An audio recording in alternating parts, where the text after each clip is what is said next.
사람을 만물의 영장이라고 그러죠. 영장이라고 하는 말의 의미를 아시죠? 영장은 모든 피조물을 탁월하게 다스릴 만한, 인도할 만한 능력이 있다. 그런 뜻이죠.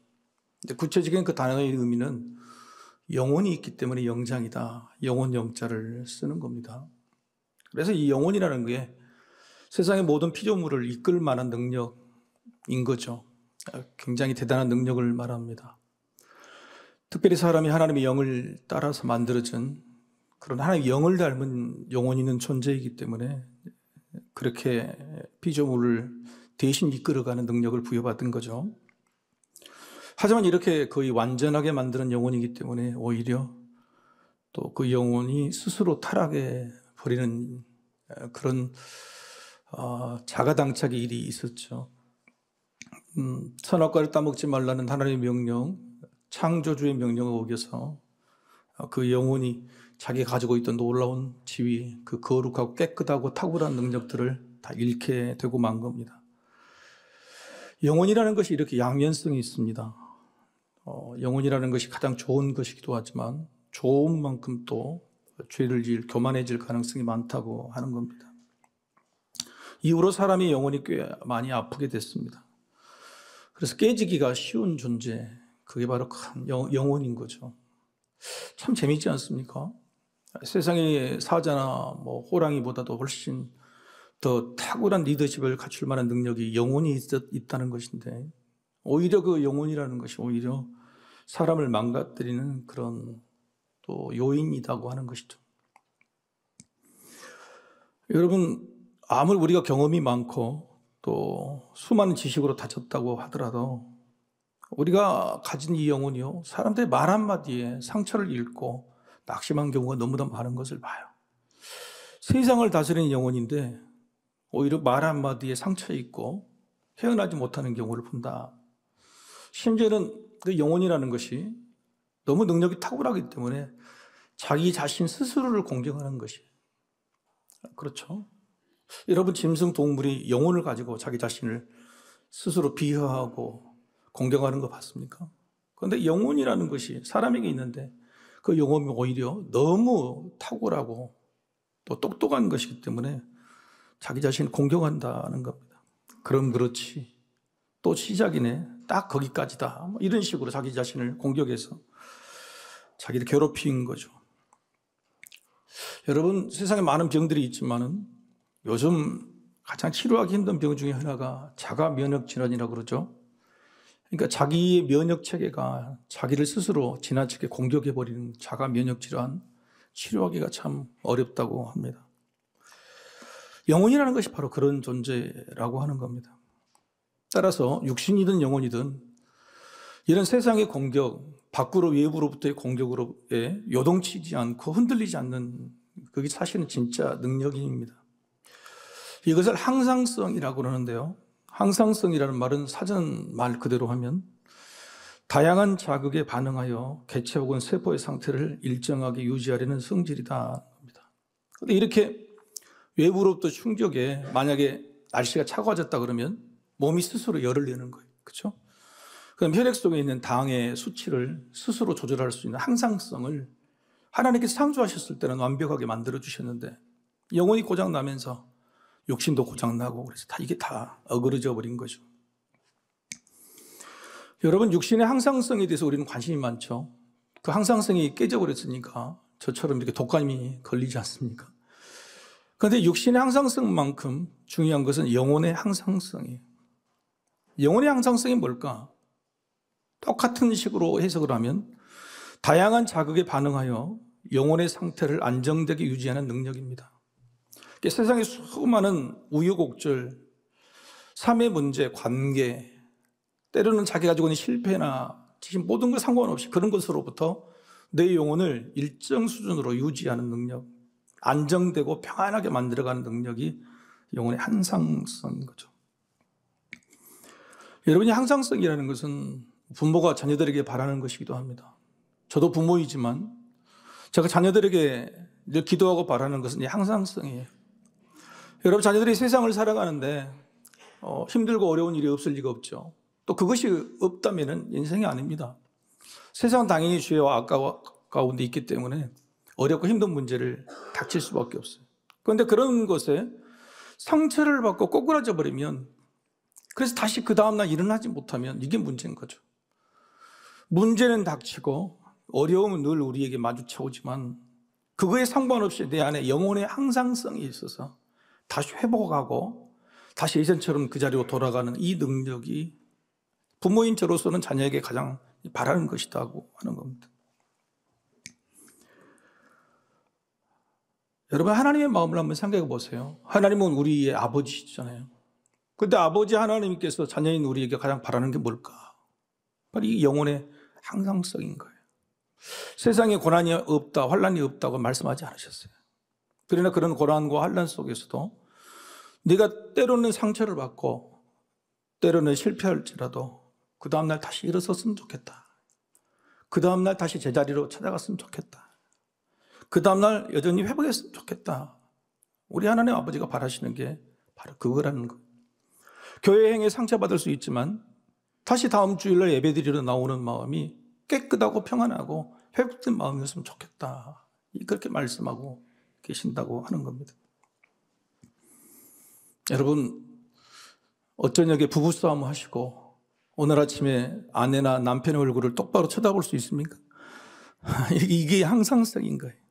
어저께 행에 싸우더라도, 어저께 행에 실패하더라도, 문제가 생겼더라도 그 다음날 다시 보는 얼굴에 아무런 문제가 없는 것, 여전히 제자리로 돌아가는 것, 여러분, 이 능력이 얼마나 귀한 능력이에요. 오늘 본문에 바로 하나님 아버지의 이 능력, 마음, 바람이 바로 아들에게 전해지는 그런 내용이 바로 이 디모데 전서와 후서라는 편지죠. 사도 바울 영적인 아버지가 영적인 아들 디모데를 갓 이제 20살 될 무렵에 에베소 교회라는 적지 않은 교회의 담임 목사로 보내놓고 자기는 잠시 그곳을 떠나게 됩니다. 그런데 떠난 지 얼마 되지 않아 아버지 마음이 걱정되잖아요. 자녀가 잘하고 있으려나. 그래서 얼마 되지 않아서 바로 보낸 편지가 이 디모데 전서라고 하는 내용이에요. 여러분, 이 편지가 얼마나 위로와 격려, 힘을 주는 그런 내용이었어요. 근데 사실은 그렇지가 않아요. 그렇게 따뜻하지만은 않습니다. 믿음의 선함 싸움이 시작되었다라고 겁을 줍니다. 그리고 편지 시작부터 내가 싸워서 이겨야 될 산이 이렇게 높고 험하다고 이렇게 경고를 합니다. 심지어는 내가 지금 아들 디모데가 맞닥뜨린 일이 얼마나 급한 것인지 조급하게 만들기까지 해요. 오늘 본문의 내용이 그런 거예요. 14절과 15절 초반에 이렇게 기록이 되어 있죠. 내가 속히 내게 가기를 바라나 이것을 내게 쓰는 것은 만일 내가 지체하면 빨리 아들을 다시 만나고 싶고 빨리 목회를 가르쳐주고 싶다는 마음이기도 하지만 한편으로는 내가 속히 갈 수 없다면 너무 늦지 않게 너라도 빨리 지체하지 않고 빨리 이 일을 행하기를 원한다고 하는 겁니다. 급한 일인 거죠. 조급한 이 문제인 겁니다. 도대체 에베소 교회에 무슨 문제가 있기에 아버지 바울은 아들 디모데에게 이렇게 편지를 보내는 것일까? 놀랍게도 새롭게 시작할 에베소 교회 목회가 아닙니다. 설교를 잘해라, 거짓 교사들을 몰아내라, 감독과 집사라고 하는 직분자들을 임명하는 선거를 잘 치러라, 각 가정을 다 한 번에 신방해라, 이런 내용이 아니에요. 가장 급한 일이 뭐냐? 사도 바울은 디모데전서에서 인사말을 하고 나자 바로 첫 번째 일이라고 이렇게 알려줍니다. 디모데전서 2장 1절에서 4절이죠. 그러므로 내가 첫째로 권하노니, 첫째입니다. 첫째로 가장 우선적으로 권하노니 모든 사람을 위하여 간구와 기도와 도구와 감사를 하되 임금들과 높은 지위에 있는 모든 사람을 위하여 하라. 이는 우리가 모든 경건과 단전함으로 고유하고 평안한 생활을 하려 함이라. 이것이 우리 구주 하나님 앞에 선하고 받으실 만한 것이니 하나님은 모든 사람이 구원을 받으며 진리를 아는 데 이르기를 원하시느니라.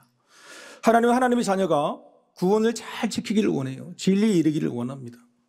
그러기 위해서 디모데 네가 가장 먼저 해야 될 것은 기도하는 일이라고 그럽니다. 설교하는 일, 신방하는 일이 아니고 기도하는 일이라고 그래요.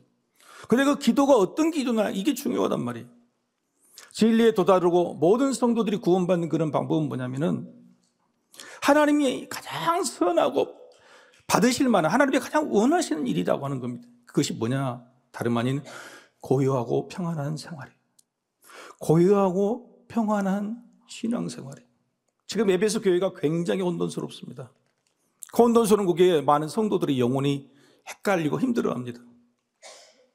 그래서 그들에게 지금 가장 필요한 것은 직분자를 일명하고 조직을 개편하고 체계를 만드는 이게 중요한 게 아니고 저들의 영혼이 불안하는 것을 고요하고 평안하도록 기도하는 것이 제일 중요한 것이라고 말하고 있는 거예요.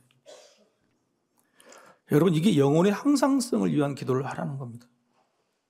영혼의 항상성 있는 믿음이요, 구원받을 수 있는 믿음이에요.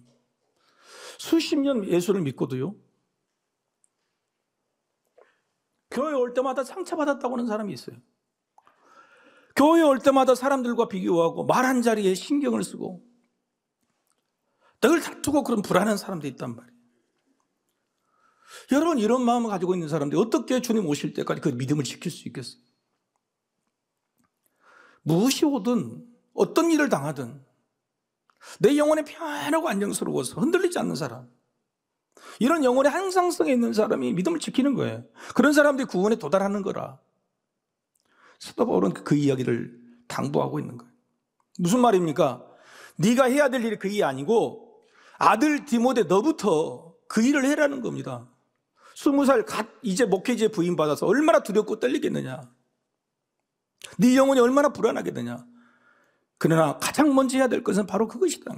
네 영혼의 항상성, 행여 말로 상처받을지라도, 행여 비거당할지라도, 행여 마음에 들지 않는 일들을 보일지라도 네 영혼을 고요하고 평안하게 유지하라.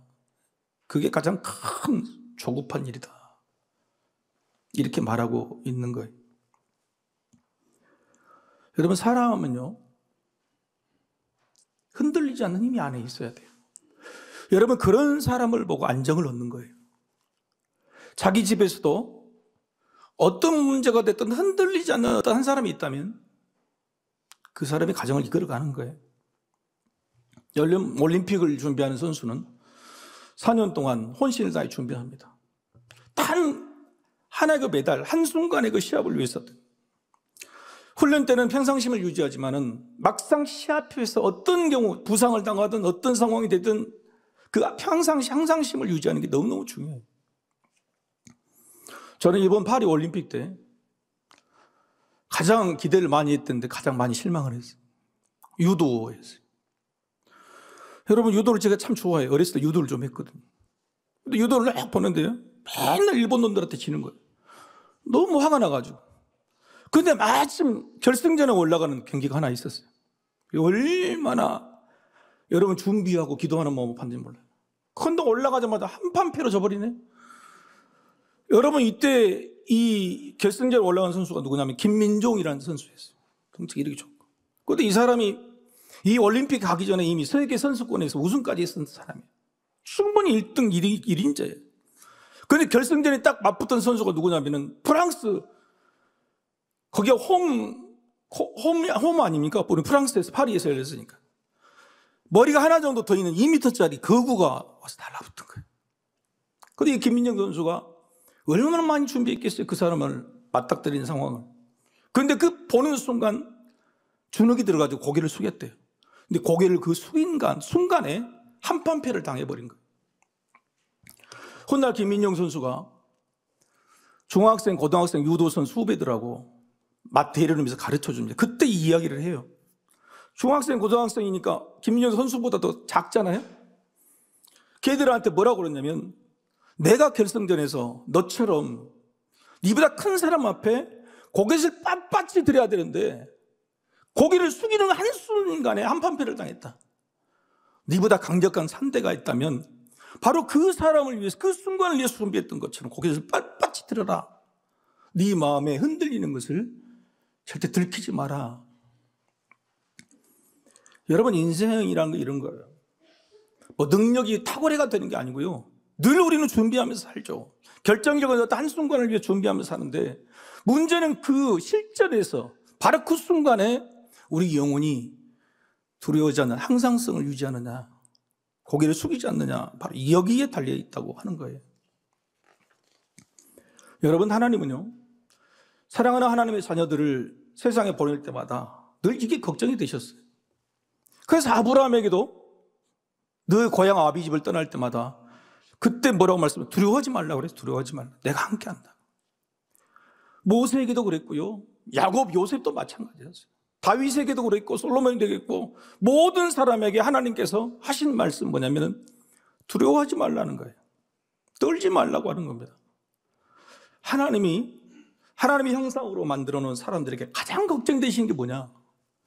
그 영혼의 항상성을 잃어버리는 거예요. 두려웠던 것, 그게 가장 하나님께서도 두려우신 문제라고 하는 겁니다. 하나님이 영광 받으시고 바라시는 모습, 복을 주고자 하는 사람은요, 전쟁에서 이기는 사람이 아니에요. 전쟁에서 이기는 다윗이 아니라요, 골리앗 앞에서도 주눅들지 않고 하나님의 이름으로 나아가는 그 모습, 그 태도, 그걸 원하시는 거예요. 다윗이 골리앗을 이기는 것은요, 물맷돌 때문이 아니고 하나님께서 그 물맷돌을 이 정수리에 맞게 맞춰주시고 하나님이 이기게 하신 거죠. 단지 다윗이 주눅들지 아니하고 영혼의 평안을 유지하고 골리앗 앞에 나아가는 그 모습, 그게 복을 받는 모습이에요. 하나님은 그 모습을 우리에게 기대하신다고 하는 거예요. 내가 복을 받는 것은요, 승패의 결과로 받는 것이 아니에요. 여러분 착각하지 마십시오. 내 인생이라는 전쟁터에서 이기고 지고의 문제가 아니고 전쟁은 여호와께 속한 것이다. 내가 전쟁에 임하는 태도가 당당한가? 영혼의 항상성이 있는가? 하나님을 믿고 내 안에는 주대가 대가 딱 서 있는가? 이런 모습을 본 그게 있는 사람이 복을 받는 사람이다 하는 겁니다.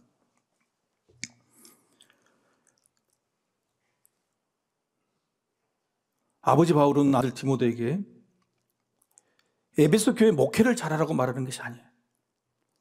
에베소 교회는 하나님이 이끄실 것이니 너는 그 하나님의 살아계신 역사를 믿고 흔들리지 마라. 흔들림을 보여서는 안 된다고 당부하고 있는 거예요. 15절 말씀 우리 같이 한번 읽어보십시다. 같이. 자, 시작. 만일 내가 지체하면 너로 하여금 하나님의 집에서 어떻게 행하여야 할지를 알게 하려 함이니 이 집은 살아계신 하나님의 교회요 진리의 기둥과 터니라 그랬어요. 교회는 네가 주인이 아니고 너의 집이 아니라고 하는 거예요. 교회는 하나님의 집이라고 해요. 하나님의 집이니까 하나님이 알아서 하실 것이다 하는 거예요.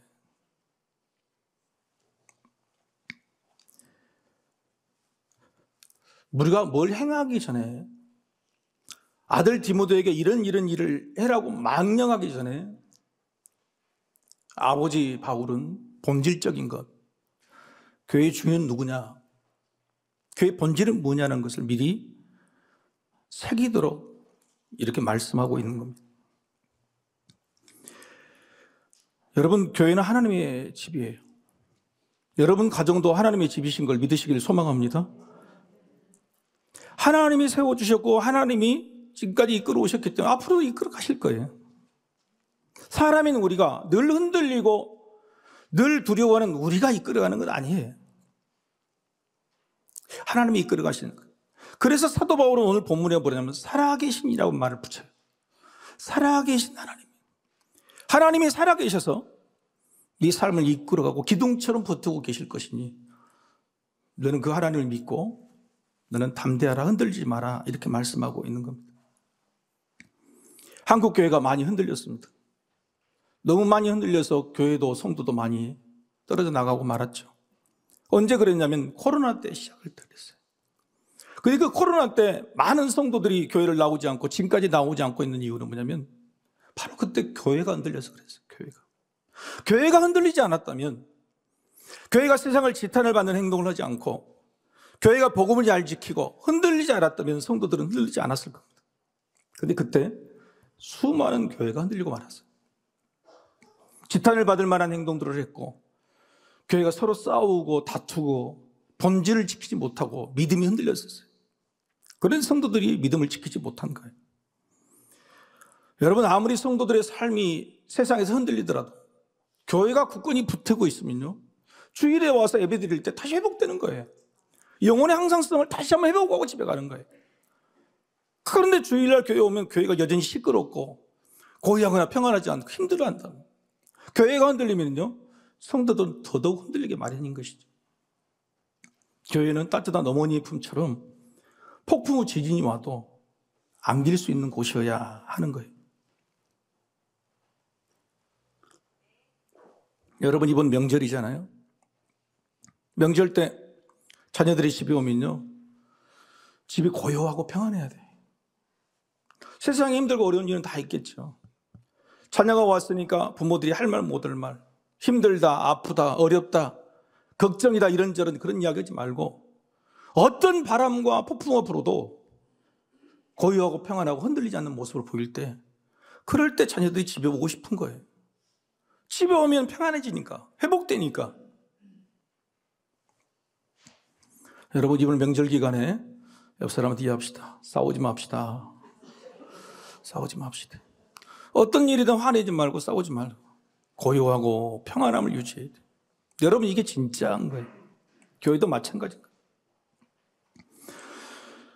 하나님께서 하나님의 집인 교회를 그러면 어떻게 단단하게 만들어 가시는 것일까? 그게 바로 진리의 기둥 같아요.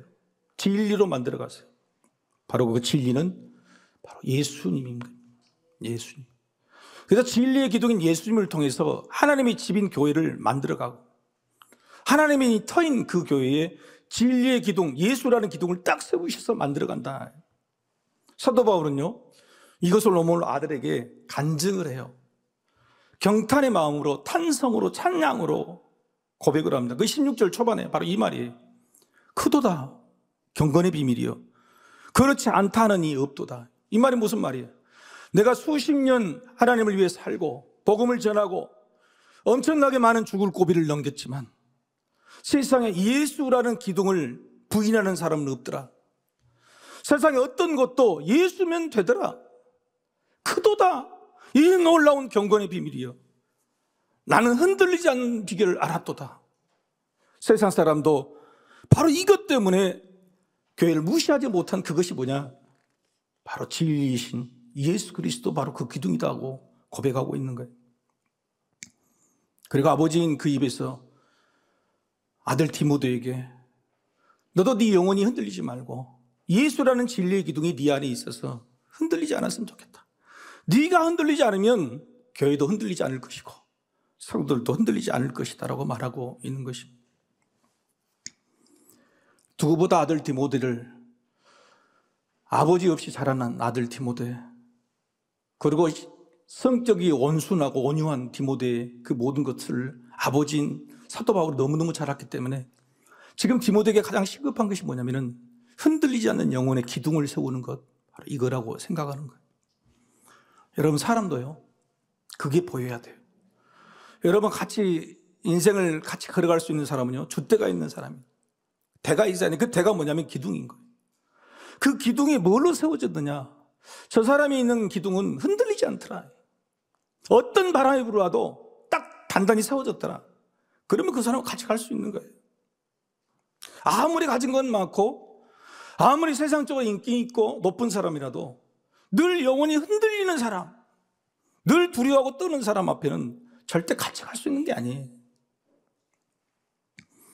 사도 바울은 아들 디모데가 그런 목회자가 됐으면 좋겠다고 이야기하고 있는 건 아들을 잘 알기 때문에 그래요. 여러분, 여러분을 가장 잘 아는 사람이 누굴까요? 여러분 중에 여러분을 가장 잘 아는 사람 한 사람만 꼽으라고 하면 누구를 꼽을 수 있을까요? 여러분, 그 사람이 여러분 마음속에 있는 기둥을 볼 수 있습니까? 그 사람에게, 자기를 잘 아는 사람에게 여러분이 뭘로 살아가는지, 어떤 기둥을 붙들고 살아가는지 여러분 그 사람에게 알려줄 수 있어요. 저는 인생에 가장 존경하는 분이 두 분 계세요. 제 아버지하고 그리고 제가 존경하는 목사님이세요. 근데 이 두 분 목사님은요, 전화 통화하거나 물 안부를 전할 때 몇 마디고 끊어요. 밥 먹었냐? 건강하냐? 이런 걸로 묻지 않아요.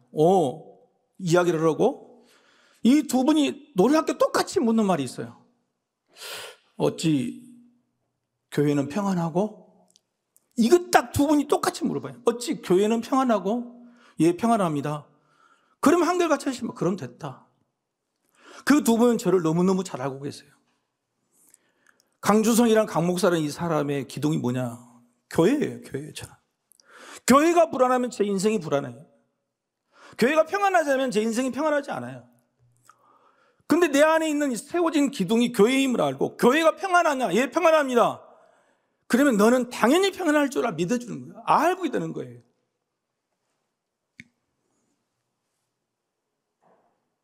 여러분이 자식을 잘한다고 해도 자식 안에 세워진 기둥이 뭔지를 알아야 돼요. 자식 안에 세워진 기둥이 그게 뭔지를 알고 그것이 움직이지 않는 기둥임을 알고 있을 때에 자식 걱정이 덜 되는 거예요. 그런데 자식을 아무리 봐도 세워진 기둥이 없어요. 그 기둥이 있다 그래도 그것이 맨날 흔들리는 거예요. 여러분 안에 있는 기둥이 어떤 기둥이에요? 무엇이 기둥입니까? 사도 바울은 오늘 아들 디모데에게 이 기둥을 세우라고 그래요. 16절 같이 한번 읽어보십시다. 16절 시작. 그도다 경건의 비밀이여 그렇지 않다 하는 이 없도다. 그는 육신으로 나타난 바 되시고 영으로 의롭다 하심을 받으시고 천사들에게 보이시고 만국에서 전파되시고 세상에서 믿음 받으시고 영광 가운데서 올려지셨느니라. 그도다 경건의 비밀이여 세상이 아무리 교회를 흔들려도 흔들리지 않는 진리의 기둥, 바로 예수 그리스도라는 기둥이 있다. 오늘 이 말씀은 예수님이 시작부터 끝까지 다 하셨다는 거예요. 하늘에서 내려오셔서 다시 올라오실 때까지 세상에 있는 모든 믿는 자를 다 구원하시고 영광 받으시고 스스로 복음도 선포하셨다고 하는 거예요. 예수님이 다 하셨다고 하는 겁니다. 아들 디모데에게 예수라는 기둥을 세우기를 원했던 거예요. 지난 몇 주간 동안 우리 교회 표, 기둥, 구름기둥과 불기둥인데 여러분 마음속에 늘 그게 질문일 겁니다. 그러면 지금 우리에게 눈에 보이는 구름기둥과 불기둥은 도대체 뭡니까? 우리가 따라갈 수 있고 우리를 보호하고 따뜻하게 안아주는 구름기둥과 불기둥이 도대체 뭡니까? 라고 물어볼 때 바로 사도 바울은 바로 예수라는 진리라는 기둥이라고 말하고 있는 거예요. 여러분 예수라는 진리의 기둥을 세우시기를 소망합니다. 기둥이 단단히 세워지세요. 근데 단단하지 못한 기둥들을 세우는 거예요. 그게 문제. 여러분 영상 하나를 볼까요?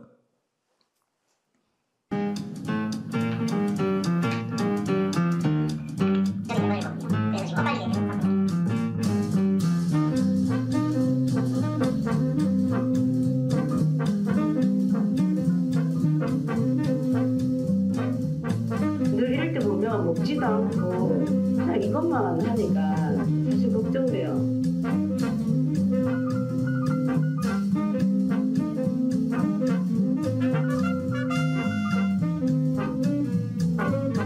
무게중심과 그 다음에 중심축을 정확하게 유지하는 거죠. 겨우 4개인데 흔들림이 없는 거예요.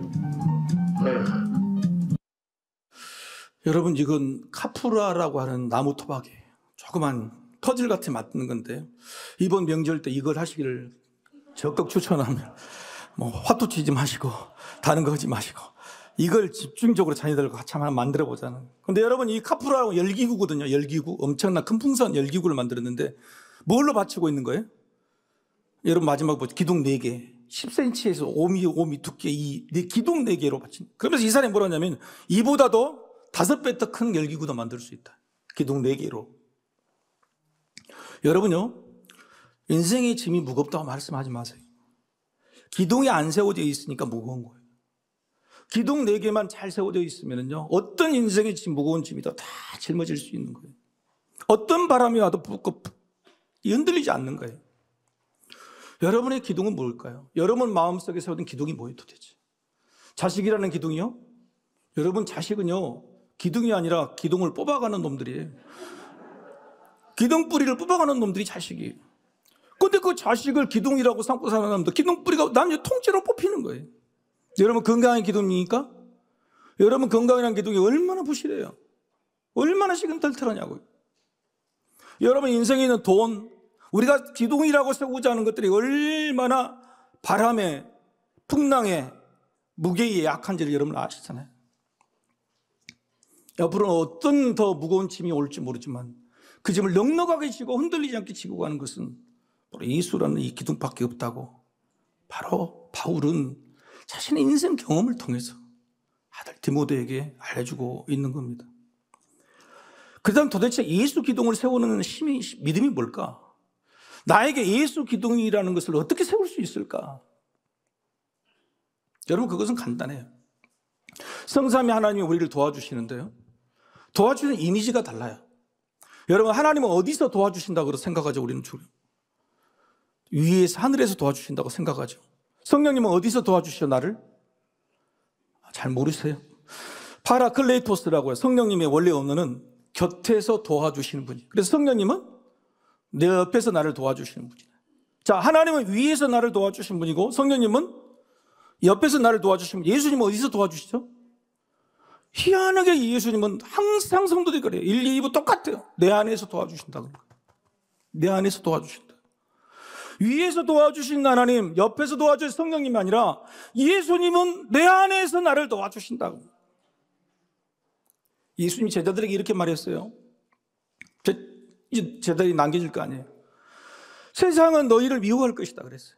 이 말은 앞으로의 세상은 절대로 교회에 우호적일 수가 없다.